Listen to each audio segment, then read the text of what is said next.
السلام علیکم ورحمۃ اللہ وبرکاتہ۔ بسم اللہ الرحمن الرحیم۔ عن ابی ہریرہ رضی اللہ تعالی عنہ قال نہى رسول اللہ صلی اللہ علیہ وسلم عن بیع الحصاة وعن بیع الغرر، رواہ مسلم۔ محترم حضرات، ابو ہریرہ رضی اللہ تعالیٰ عنہ کہتے ہیں کہ نبی صلی اللہ علیہ وسلم نے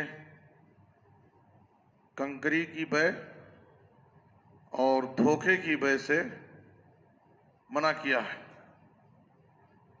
کنکری کی بیع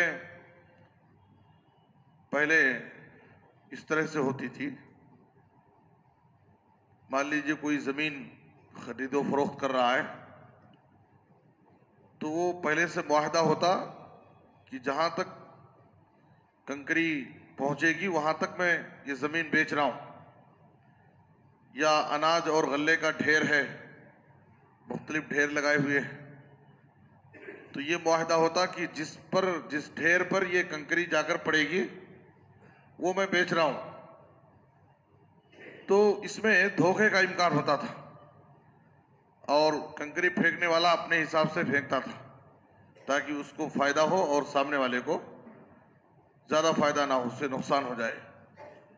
تو شریعت اسلامیہ نے اس بیع کو، اس خرید و فروخت کو، اس تجارت کو حرام قرار دیا۔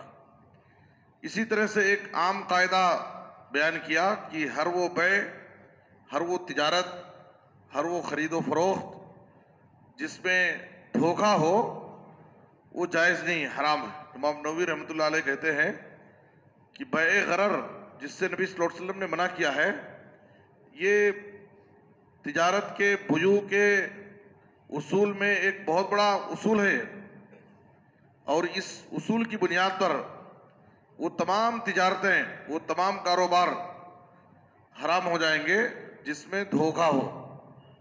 دھوکے کی تمام تجارتیں، تمام کاروبار حرام ہوں گے۔ اسی حدیث اور اسی اصول کے پیش نظر کہ نبی صلی اللہ علیہ وسلم نے غرر کی بیع سے منع کیا ہے۔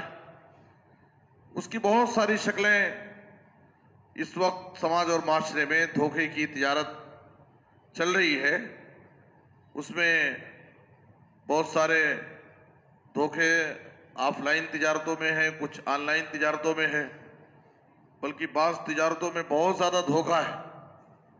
اس کی ایک شکل یہ بھی ہے کہ آدمی تجارت کے اندر جو کچھ عیب اور نقص ہے اس کو سامنے والے پر ظاہر نہ کرے، اس عیب کو چھپا کر کے اس کو بیچ دے۔ یہ بھی دھوکے کی ایک شکل ہے۔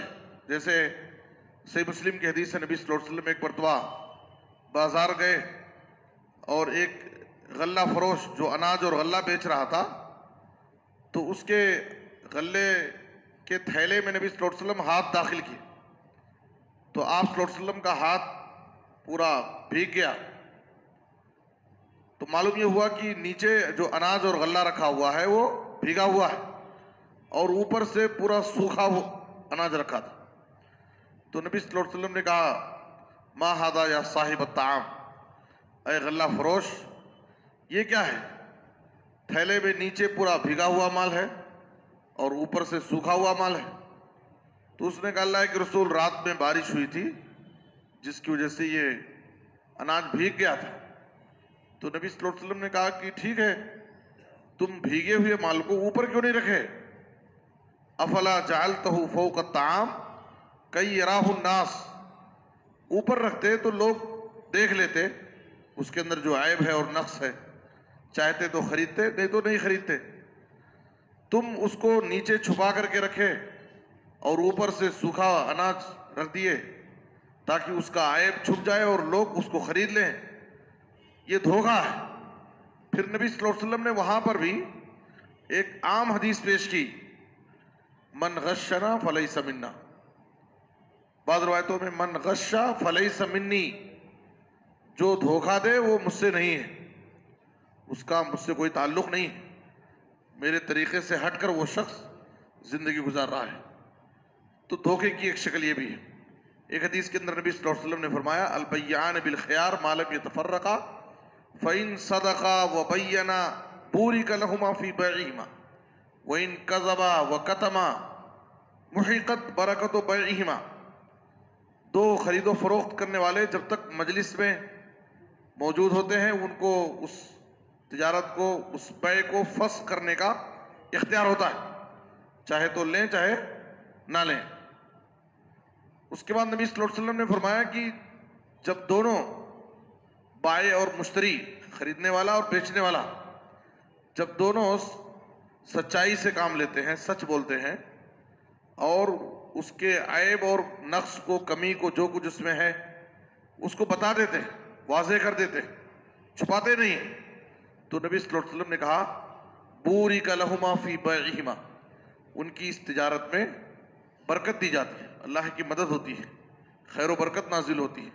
وَإِن كَذَبَا، اور اگر وہ جھوٹ بولتے ہیں، وَكَتَمَا، اور اس کے عیب کو چھپا کر بیچ دیتے ہیں، دھوکہ دے دیتے ہیں لوگوں کو، محقت برکت بیعہما، تو ان کی تجارت سے برکت کو ختم کر دی جاتی ہے. تو جب انسان ہوشیاری کر کے، چالاکی کر کے، عیب کو چھپا کر کے، دھوکہ دے کر کے اگر بیع کرے گا، تجارت اور کاروبار کرے گا، وقتی طور پر وہ اپنی چالاکی میں، ہوشیاری میں، دھوکہ دینے میں کامیاب تو ہو سکتا ہے، لیکن اس کی اس تجارت سے، اس کاروبار سے اللہ تعالیٰ خیر و برکت کو چھین لے گا، اور بظاہر وہ کمائے گا لیکن اس سے برکتیں ختم ہو جائیں گی، اور آفتیں بلائیں آ کر کے اس کے کمائے ہوئے مال کو سب برباد کر دیں گی. تو اس لیے انسان کو اس بات کی کوشش کرنا چاہیے کہ تجارت میں کسی بھی طریقے سے وہ دھوکے کا شکار نہ ہو، جھوٹ بول کر کے، دھوکہ دے کر کے، عیب کو چھپا کر کے، جھوٹی قسم کھا کر کے، خیانت کر کے اگر وہ کاروبار کرتا ہے تو یاد رکھیں کہ وہ اپنی تجارت میں کامیاب تو ہو سکتا ہے لیکن وہ خیر و برکت سے محروم رہے گا، اور اس کا انجام تباہی اور بربادی ہی ہے، وہ بعد میں نقصان ہی میں پڑے گا.